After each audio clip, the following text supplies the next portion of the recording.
Oh, absolutely. Oh, okay. So, hi, everybody. And I'm going to talk about bouncing back. And let me share my screen. Okay, let's get a full screen here. This is in my way. I can't make it full screen. Okay, so I'll do the best I can here. Here we go. All right. So the first thing is, I feel like the act of teaching is literally putting oneself out there. So it's almost like every single day is almost like a Broadway show. Sometimes the live audience is receptive, sometimes the live audience is not. But I know in my heart I'm putting myself out there, and some days, I'm faking it till I kind of make it. So one thing that I really believe in is if you don't take a risk, there's no failure. But so every day is kind of for me a risk in teaching, but intention doesn't always equal outcome. And I actually made this graphic with ChatGPT. So if I'm putting myself out there and the impact doesn't come across as what I want it to be, then what? So that's the theme of this talk anyway. So I put these categories of failure together, and I thought about different ways that I've fallen into these buckets. So number one, the worst to me is the failure of relationships. And I'll go into that a little while. Then number two is failure of tech. And then failure of the content, which that's a whole other story. And then there's me being a Taurus, being totally stubborn because I'm a Taurus and I can't see myself. And then there's the unexpected random curses that just happen out of the blue. So what can I control and not control? Oops, I did it again.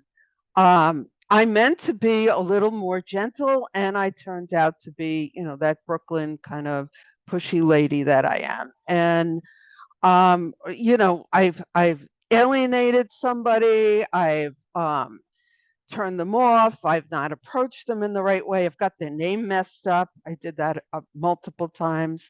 Now I'm rehearsing names and making them make nameplates. And sometimes I have to put my big girl pants on because I act like I didn't see this coming, but usually I see it coming when a student like stops talking to me or there's a WhatsApp group against me. So I've learned recently and through the SEL program that we're a part of the fellowship, Kenny and I, and Gina was last year. I start to really start to look at my own behavior. I act like I don't see this coming, but maybe I need to make amends. A real apology, take a good crack at changing this behavior. What can I do immediately to mend this relationship? Or do I want to be right or do I want to be happy? So sometimes I really have to ask that question.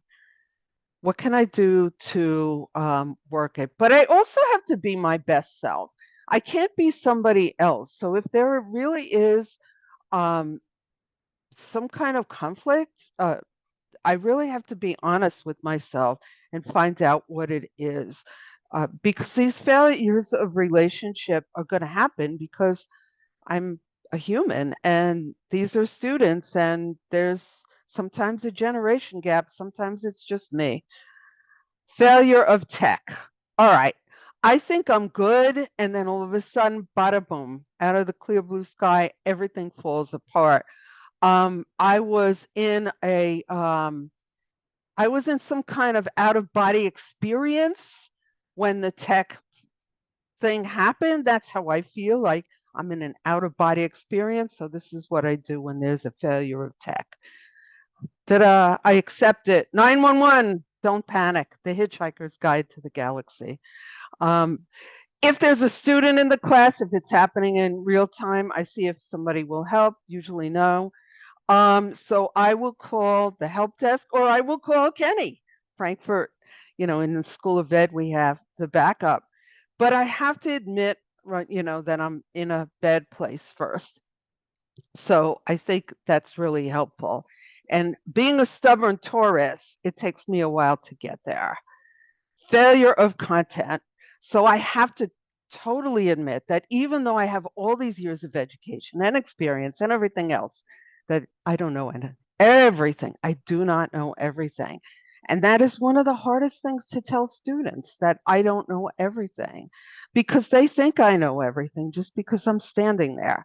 So I actually had to go back to a class and say to them, "Oh, I told you this, and I took a class last summer, and I got trained, and that wasn't right." So, and I feel like some of my colleagues really praised me for that, because that was hard to do. What is the worst case scenario? So this helps me. So the worst case scenario is I told somebody how to a technique about, you teaching kids vowel teams in the wrong way. That's the word. I mean, so what? I can go back and I can do it better the next time. Seek my own, reflect on my own bad teaching. Okay. So speaking of reflection, I think this is the greatest tool, that teaching is constantly reflecting, and I'm constantly thinking about what I'm doing, but I can raise the bar, but don't step on it. Don't trip on it, 'cause sometimes I make things too high for myself. Plan, but sometimes things happen, and it's okay to repair a relationship and go back and figure out exactly where things went awry. And it's okay to talk to students privately or anonymously. However, sometimes students don't want, I made amends to somebody who refused to take it. And sometimes that happens. The person was so like upset that they're like, I don't accept your apology. And I felt bad, but that's the way it is sometimes. Sometimes students will talk and sometimes they won't. So I try, now I'm trying to build community in the beginning so they know how to language things. So if they're upset with me, they know how to say, "Oh, teacher, you posted the same thing twice," instead of like going to put it on ratemyprofessor.com. And I feel like I'm making progress there, because sometimes if they don't know how to talk to you, they might just go behind my back. So what I learned from this podcast, which is amazing, but it has to do with literacy, so I won't go into it, but um, I heard this word pre-mortem instead of a post-mortem. So visualize what could go wrong and plan for it. And I really think that's really helpful. Reflect, reflect, reflect. Time is on my side. I really have to know that. Also, I found that videotaping myself is really, really helpful. So if I'm teaching a new concept, I can do a little Prezi video of myself and watch it. Even though it's really hard to watch, I can do that. And I can take a class if I'm like weak on content. I can ask for expert help. I can dial a friend. I have lots of people on speed dial, including a few in this room. And every single day is a fresh start. So if I screw up, that's what I used to do when I taught high school. I would, even if a kid cursed me from here to Sunday, I would say, this is a fresh start and I need to begin anew. So I do the same with myself. And sometimes I have to really repeat that, because I can be hard on myself. So sweet forgiveness. Forgive myself, forgive other people. How do I talk to myself? Would I say this to a friend? Would I say what I say to a friend? Never.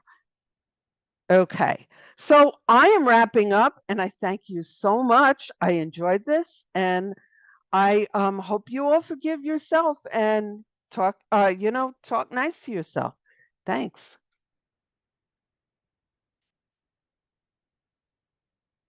Such a beautiful message. I love the give yourself grace message. So good. So good. Kenny. Okay. So, funnily enough, this presentation is not about this, but Liz's presentation reminded me of a story several years ago when I was teaching for the University of Colorado. I had integrated a method that I had learned in my doctoral program. And I had one student that it really didn't work for. This was in an asynchronous class. And it became very problematic between me and this particular student. And it just really taught me that you have to be able to pivot. You cannot be so stuck in your ways that you can't come up with alternatives that will work for somebody, because you can't win them all. And I think that's kind of what Liz was trying to say. Sometimes things just don't work, or you have students that don't necessarily react well to things that you do. So pivoting, I think, is a key element, and that's what I'm going to talk about in this story. So when I first started at Hunter in 2019, literally, I think about a week after I started, I got a call from a professor who was teaching a summer class in a high flex modality. And this was not my first time experiencing high flex or understanding it, but I wasn't really that familiar with it, and frankly, it wasn't quite as well known how to deal with this 6 years ago as it is today. And in this particular class, she asked me to come in one day, and she had a few students online, a few students in person, which is what the essence of high flex is that you have multiple modalities simultaneously. And so she was walking around the class with a little webcam, just kind of walking around, pointing it at her. And she tried to do a group activity. So she had several groups set up in the room, and each group had an online person with them. And so you had all these computers opening up, trying to join Zoom, and all at once. And you can imagine there was feedback everywhere, and it was a really challenging situation. Um, and we worked over the course of the rest of that summer to refine and create a situation that was adequate. So she didn't have to carry that webcam around, and she could make group work actually work in this environment. So it actually led me into a real interest in high flex teaching and learning. And Gina and I have done some research in this area. And we discovered that there are challenges in four main buckets. You have the challenges of space, you've got the challenges of technology, you have the challenges of how to teach in that environment, and you have the challenges of how to learn in that environment.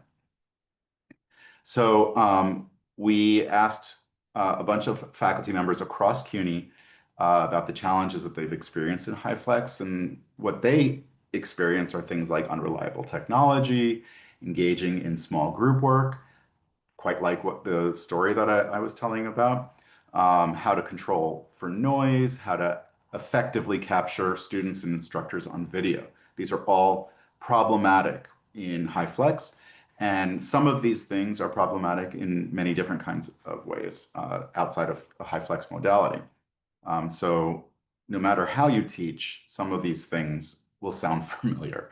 And then as far as students, what are some of the challenges that students experience in this kind of environment?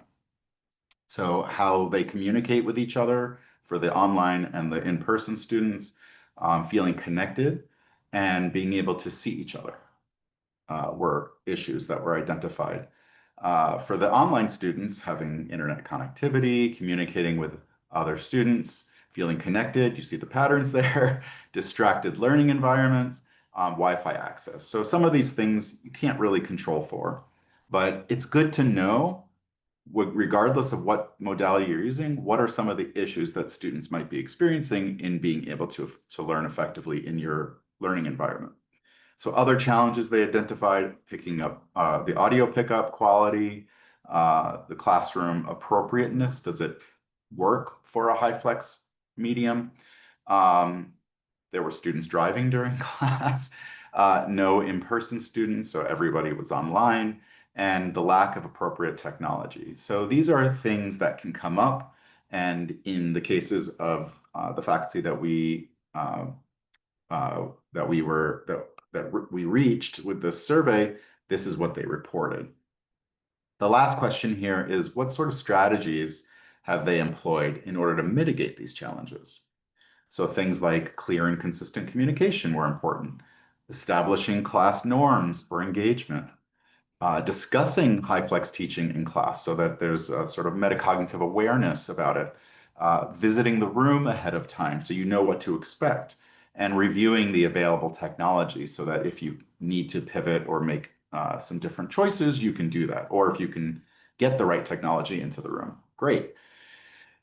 So from my perspective as the director of the Frankfort Center, I deal with a lot of these kinds of things on a daily basis. And a lot of these strategies, I think, apply regardless of the instructional methods that you're employing. Whenever technology is incorporated into what you're doing, it's really helpful to start as early as possible to plan. That means don't start a week before classes begin.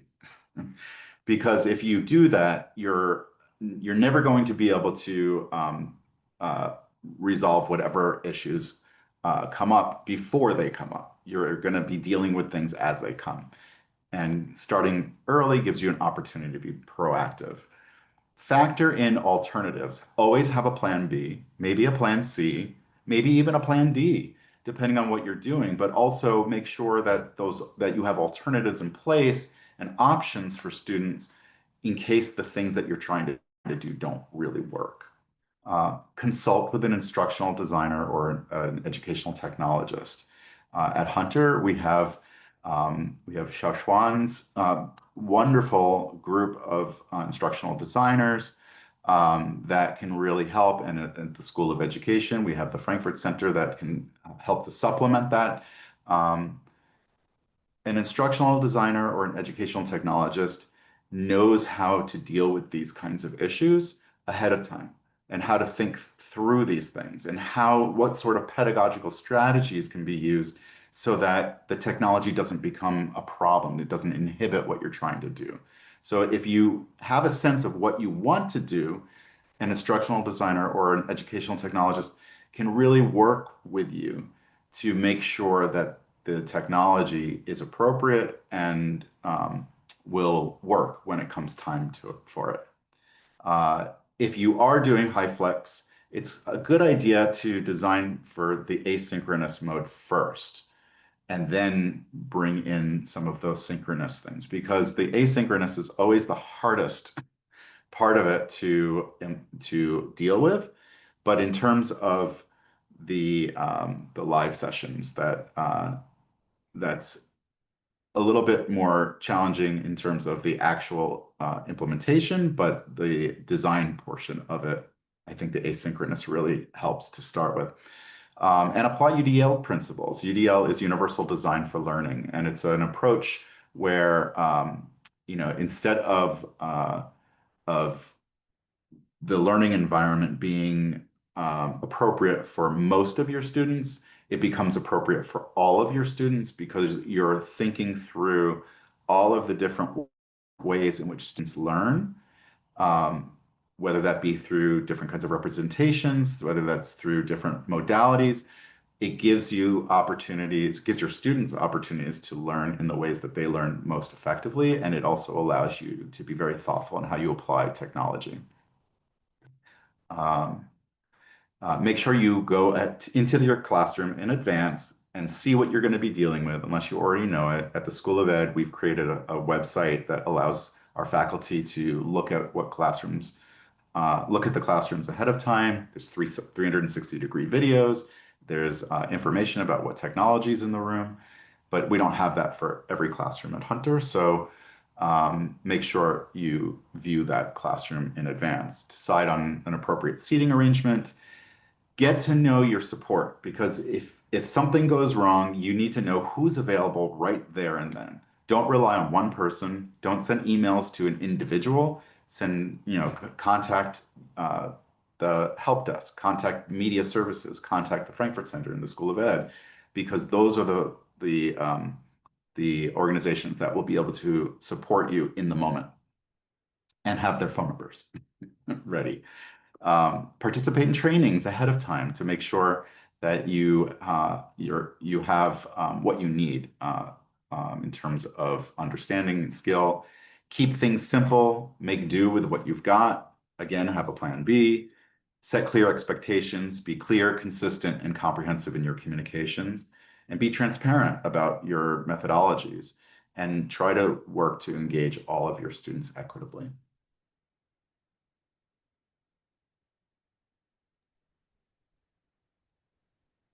Amazing. Hey, I think I'm next.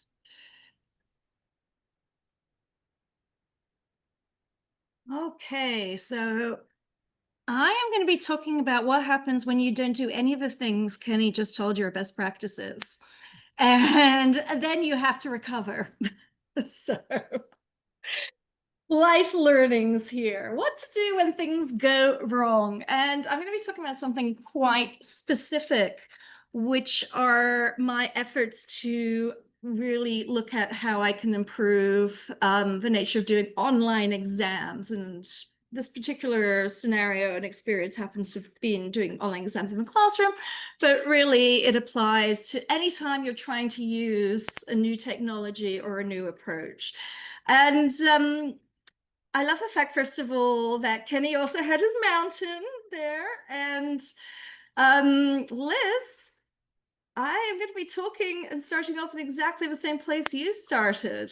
That really, we're taking risks all the time as professors, or we should be. We should be, if we want to continue growing and learning and responding to the evolving needs of our students.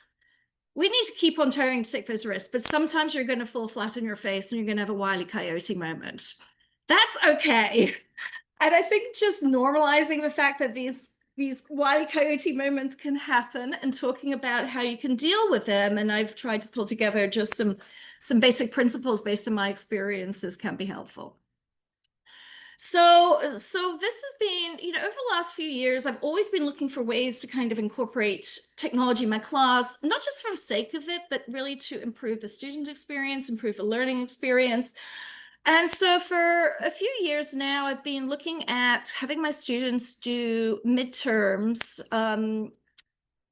multiple choice. I also do my finals, had been doing my finals the same way until AI, on computers in the classroom. So to allow for the benefits of both having students in front of you, but also the benefits that having exams on the computer do.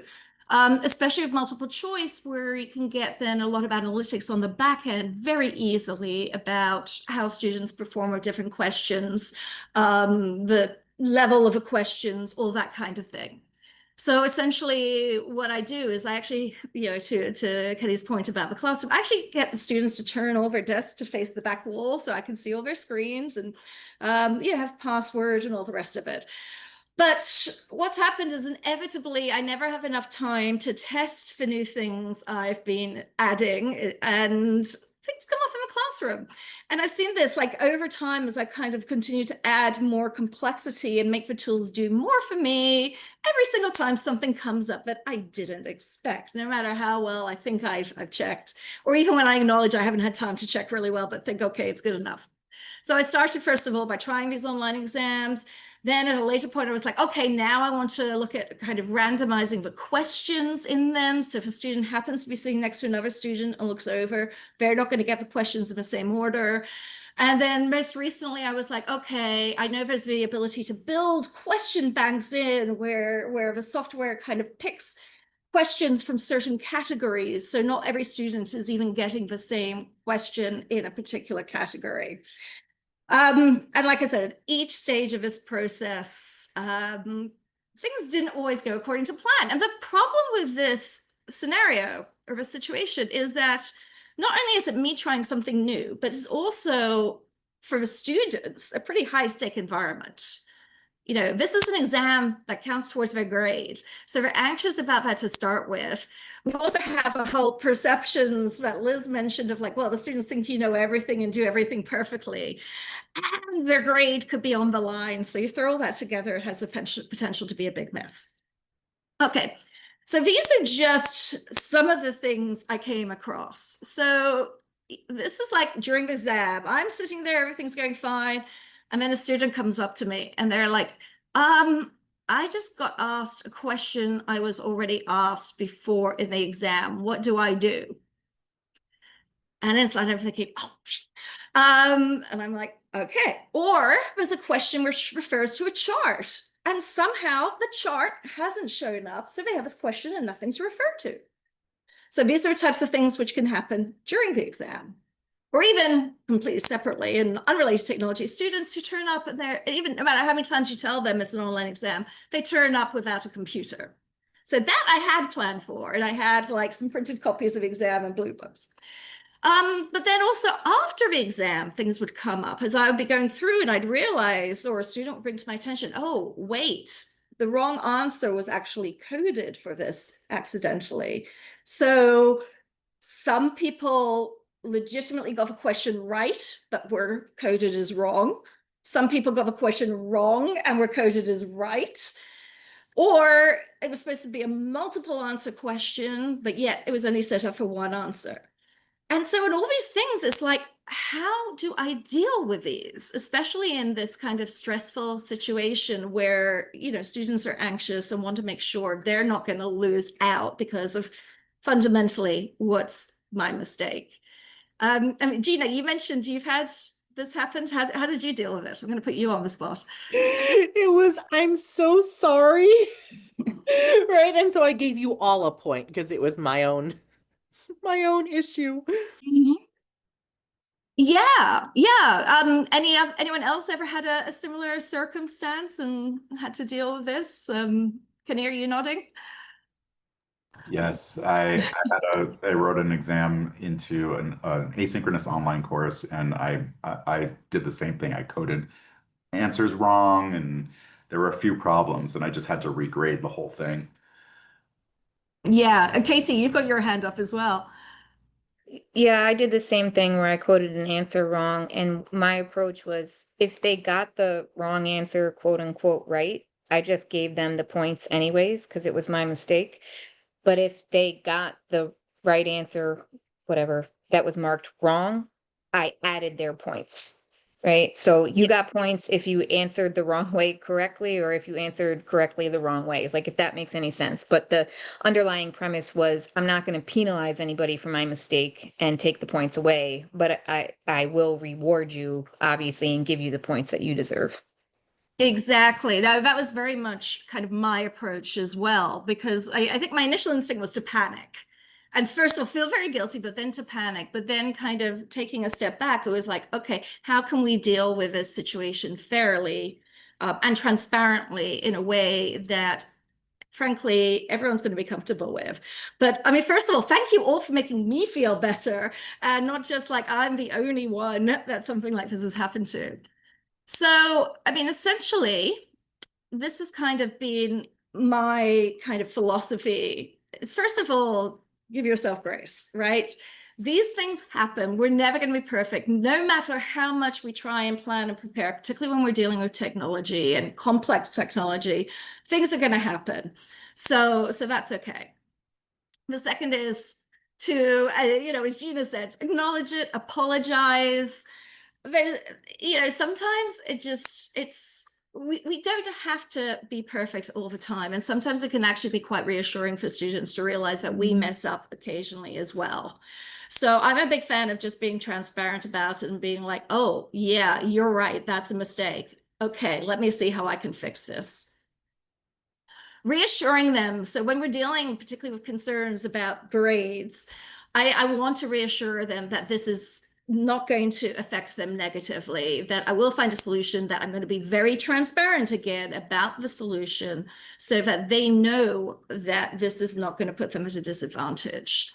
And so then when I'm looking at the solution, it really is about making sure it's fair, because you don't want to put something in place which works for some students. So, in the example, Katie, that you were talking about, you don't want to have something which rewards the students who got the question right technically, even though they were marked wrong. But then students who thought they have a question right are suddenly like, well, wait a minute, what happened? So I tend to, in those situations, often just look at how I can rebase the total score I'm scoring out of. And, you know, if a student's got the point, I'll include, and if they didn't, I'll just remove that question altogether, so that they're being graded out of 49 questions instead of 50 questions. So to try and again allow that kind of sense of fairness for everybody. Again, yeah, we're human, we make mistakes. They're human, they're going to be concerned. And so I think throughout, it's really just important to have that communication. And I found that because of that, the students are kind of willing to accept and willing to forgive me. I'm willing to forgive myself and be like, okay, this was a learning experience. What can I do differently to avoid this in future? And also just to realize it's going to happen. And again, if you don't take the risks, back to Liz, you're not going to have the fails, but you're also not going to be able to improve and grow and add exciting new things into your teaching. And I believe Scott is our last presenter. Okay. Hi, everybody. Thanks. This has all been great and really helpful so far. I've learned a lot myself. So my bit here was sort of inspired by a question I got in a job interview for my first tenure track job at a teaching-focused community college, which was, what do you do if you've fallen behind in a class to recover in terms of coverage of the material? Which I thought was just such a great question. Really put me on the spot because I'd actually not taught a class myself yet. But I guess they like my answer because I got that job. So anyway, this is some of what I came up with then, as well as some new things that weren't available then that technologies made possible. First of all, I would say, an ounce of prevention is worth a pound of cure, right? So whenever I plan a course, I try to just assume something's going to happen. Snow day, sick day, conference you didn't expect. Hurricane day, for those who are around for Sandy. I mean, all sorts of things can happen. And so I try to leave a buffer day, okay, when the syllabus allows. So whether that's a fully flexed day at the end, if you can do that, if you're comfortable doing that, or at least maybe a topic, if you can have some flexibility when you cover the topic, something that maybe you can move online a little more easily, which I'll talk about in a minute. Something if it's absolutely not totally essential. If you don't even get to it, maybe that's not the end of the world. Or something that you can maybe cover a little bit more quickly if necessary. So as an example, right now, we just changed our calculus curriculum. And the way we've rearranged it now, a very critical skill and topic comes at the very end, last thing covered, integration with substitution, which I truly do not like. And I've spoken with the coordinator, and fortunately he's flexible, right? We used to have this topic come, and then 2 sections came after it, which sort of applied this very critical principle that anyone taking calculus will need moving forward. So it gave him more time to digest it, some chances to actually apply it, which gave him a deeper understanding, I think. And also, again, if you had to cut some of those sections short or even not cover one, or if a truly catastrophic thing happened, even both of them, not the end of the world. The coordinator even said that's fine if you have to drop even one, or again, ideally not, but both. Or you could, again, compress them, cover them both in one day, say. So try to leave yourself some flexibility for things like that. Now, maybe or something that you can put online more easily. So if it's a topic that maybe you could move into online asynchronous format, that's, again, a great thing to have towards the end. So what I'm doing is I've asked to move there's 1 or 2 sections I'm thinking of moving towards the end. Linear approximation, which is an application of something about 1/3 of the way through the course, and L'Hopital's rule, about 2/3 of the way through the course. These are things that you can spend 6 hours on or 2 hours on, depending how deep you want to get into them. So you got that time flexibility there. And what I might do, actually, if I'm going through the semester, say I already feel like I've lost some time, that linear approximation that comes earlier could just get pushed online straight away. So those are just some ideas. Other things, maybe you can sacrifice an exam review and move that online, things that, as you're going through the semester. A take-home exam, now, never really a great idea in math with AI, absolutely not, but maybe you're in a circumstance where you could potentially make an exam take home. More work, but more realistic, I think.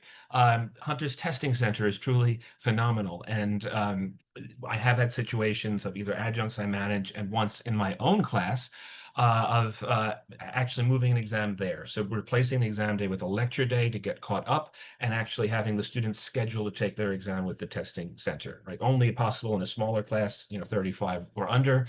Obviously some work because you've got to coordinate all the students' set schedules with the testing center schedules and work it around your own coverage of the material, but it is doable, certainly.